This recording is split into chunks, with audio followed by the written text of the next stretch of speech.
Hello, my name is Lawrence Camp, and I'm part of the private sector engagement team.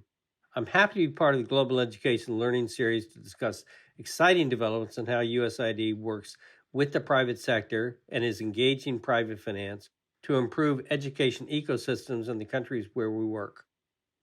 People in countries don't want to be dependent on others. They want to be self-reliant.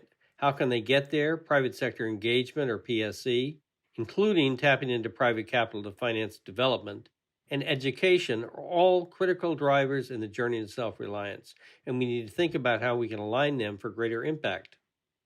The journey to self-reliance is about supporting our partner countries to develop the capacity and the commitment to plan, finance, and implement effective solutions to their development challenges, such as providing quality education. And PSE and finance and education are drivers of the journey. So let's unpack the three concepts to see how they can align and intersect for better education outcomes.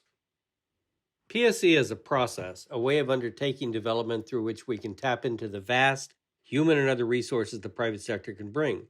For USAID, this presents a strategic approach to co-leadership, co-design, and or co-investment that can address gaps and root problems and strengthen the natural intersections between the private sector and education. We want the private sector engaged because we want the benefit of its know-how.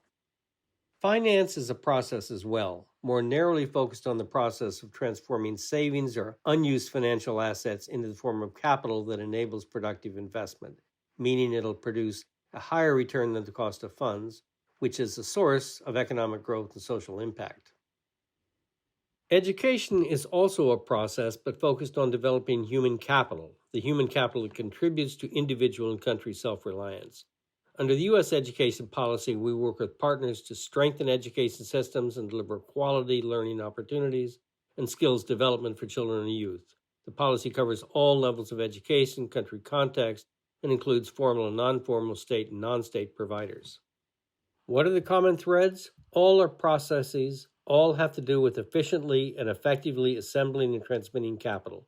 Financial capital in finance, human capital in education, and know-how and innovation in private sector engagement.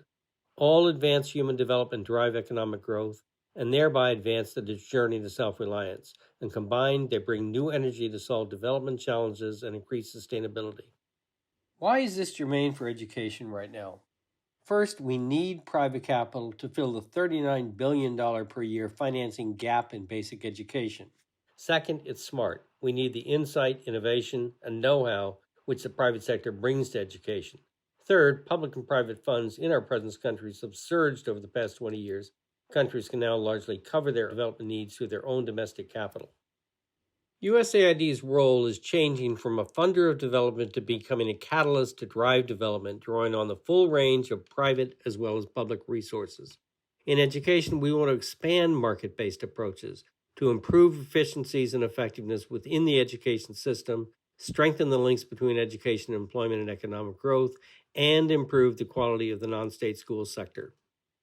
But short answer, we simply believe this approach will lead to better development outcomes. Not trying to crowd out public sector financing, but do believe that weaving in a private sector perspective and providing a place for private capital to enter will improve outcomes. In education particularly, we seek to improve domestic financing in the enabling environment while creating room for the private sector to participate and innovate.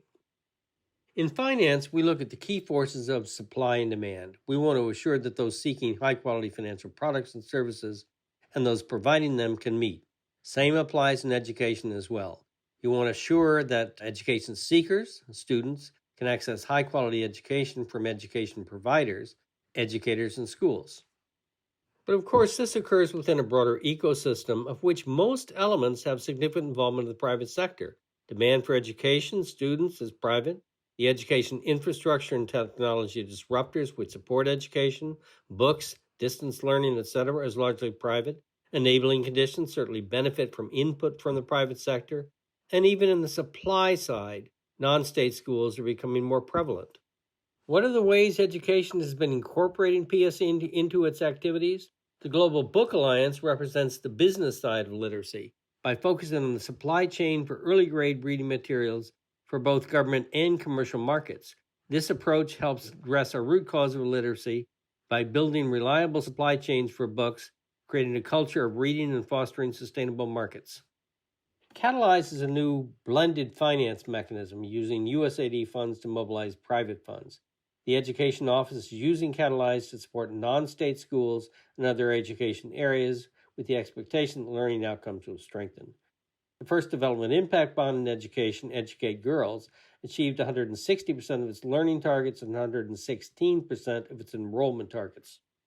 All Children Reading and the M-Education Alliance embrace private sector engagement and a venture capital model to support educational technology in low-resource environments. With COVID-19, the digital divide became even more evident, and digital literacy is a critical part of building skills for the future.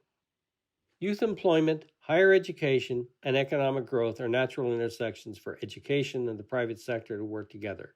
Companies, large or small, require skilled professional employees for a stable labor market and to grow their business. In Morocco, EON Reality, an augmented and virtual reality technology company, demonstrates how government, vocational schools, higher education, and industry can work together to make knowledge and skills development more available, accessible, and affordable. Together, these examples represent the range of opportunities for engaging with private corporations and financial intermediaries, both local and global. They also highlight the variety of models, approaches, and new and innovative tools USAID and its partners can use to mobilize private sector and financing resources to address major development challenges in education. Thank you so much for participating. More information on private sector engagement in education financing is available on the USAID EduLink site. If you would like to explore how you may be able to engage the private sector and tap into the financing available in the private sector, the Office of Education and the PSE Hub are here to work with you.